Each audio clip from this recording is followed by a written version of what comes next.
Bonjour et bienvenue dans cette nouvelle vidéo de Draw My Economy. Aujourd'hui, nous allons voir que les Français veulent plus d'argent et que vous allez payer. Dick est prof de français.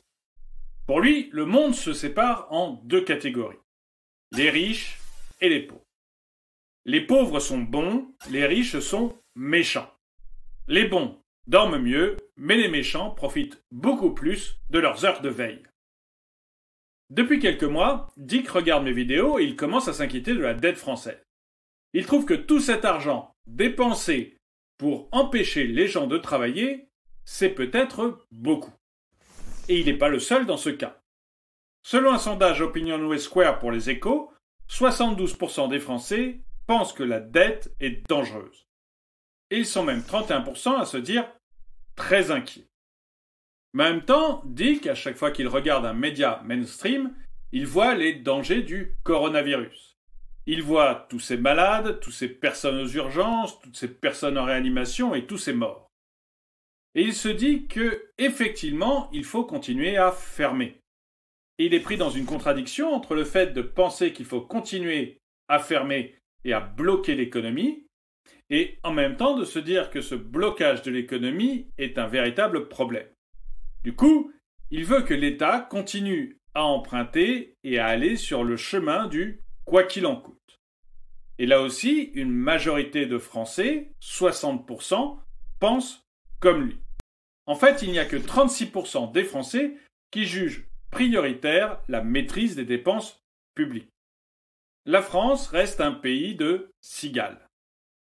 Et de toute façon, quand Dick en parle avec ses collègues dans les couloirs de l'école ou à la cantine, tout le monde est pour augmenter les budgets dans les différents secteurs de l'État. Et les Français font la même chose. 68% pensent qu'il faut augmenter le budget de la santé, 58% augmenter celui de la recherche, 44% celui de la police, évidemment parmi Dick et ses amis celui de l'éducation nationale, et 42% des Français pensent comme lui, et 41% des Français pensent qu'il faut aussi augmenter le budget de la justice. Mais une fois que Dick et ses collègues ont dit que chacun de ces budgets devait être augmenté, eh bien, à la fin de la conversation, ils disent que quand même, l'État dépense trop. Et 75% des Français sont sur cette opinion. Ils veulent augmenter chacun des budgets que j'ai cités, mais en même temps, l'État dépense trop. En fait, Dick veut un État plus sobre qui augmente ses budgets. D'ailleurs, il a déjà l'impression de payer beaucoup. Il y a des taxes sur tout et plein d'impôts indirects. Regardez, rien qu'avec l'impôt que l'État prend sur l'alcool. Eh bien, vu ce que lui et ses collègues picolent, il a l'impression que cette année, il a déjà payé l'impôt sur la fortune. Alors ce quoi qu'il en coûte, réclamé par 60% des Français, pas question que lui, Dick, le paye. Il est OK pour dépenser l'argent des autres. Du coup, qui doit payer ? Pour Dick, la question, elle est vite répondue. C'est son voisin. Il est riche. Et 72% des Français pensent qu'il faut taxer les riches pour financer la relance. À la limite, il accepterait bien un emprunt national. Que l'État lui emprunte un peu d'argent et lui paye au taux du livret A lui semblerait assez normal. Mais surtout que l'État n'aille pas lui imposer son épargne.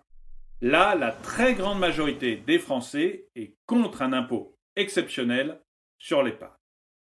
En fait, il n'y a que 20% des Français qui sont pour cet impôt exceptionnel sur l'épargne. Et entre nous, je pense que ces 20% des Français n'ont pas d'épargne. En fait, la question qu'on aurait dû poser, c'est faut-il imposer l'épargne des riches ? Là, je crois qu'on aurait eu une majorité. En fait, je suis totalement en désaccord avec Dick et la majorité des Français. Je crois qu'il faut en demander plus à l'impôt, mais moins aux contribuables. Nous avons un impôt totalement inefficace. Nous sommes le pays le plus imposé. On nous a dit pendant des années qu'on avait la meilleure médecine. Est-ce qu'on l'a constaté pendant le Covid-19 ? Non. On nous a dit qu'on avait une très bonne école. Tous les classements internationaux montrent que notre école est catastrophique. On nous a parlé de la police et de la justice, on voit bien que les deux corps ne fonctionnent pas et travaillent dans des conditions catastrophiques. Si le fait de collecter plus d'impôts avait une efficacité, comme nous sommes le pays le plus imposé, nous aurions les meilleurs résultats dans tous ces domaines. Et nous serions, de loin, les plus performants à l'hôpital, à l'école, à la police, à la justice. En fait, l'État impose fortement, mais il travaille mal avec ses impôts. Et pour aller jusqu'au bout, je pense qu'il y a des choses qui dépendent du secteur public et des autres du secteur privé. Il faut définir ce qui dépend du secteur public et du secteur privé et que l'État sorte de toutes les dépenses qui concernent le secteur privé pour se concentrer sur le secteur public. Malheureusement, nos politiciens étant soit incompétents, soit corrompus, et parfois les deux en même temps et le même jour, eh bien, ce que nous allons récolter, c'est des nouveaux impôts. Mais pas que des impôts pour les riches, ils ne sont pas assez nombreux. Ce sera des impôts pour tout le monde. Et vu le surplus d'épargne qu'il y a depuis la crise de subprime, une grosse partie de cet impôt ira directement sur notre épargne. On attend juste que les élections soient passées. Alors, j'aimerais terminer cette vidéo par un message d'espoir. Je n'en ai pas.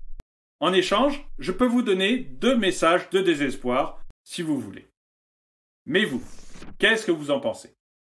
Pensez-vous qu'il faut taxer les riches et que ce sera suffisant pour financer la relance? Ou pensez-vous qu'il faut arrêter le quoi qu'il en coûte, réouvrir tout et apprendre à vivre avec ce virus? Dites-le moi dans les commentaires. Et le dicton du jour. La seule façon d'être heureux, c'est d'aimer souffrir. Merci d'avoir regardé cette vidéo, mettez-lui un pouce vers le haut, commentez-la, partagez-la. Merci à tous ceux qui m'aident sur Tipeee et je vous dis à très bientôt.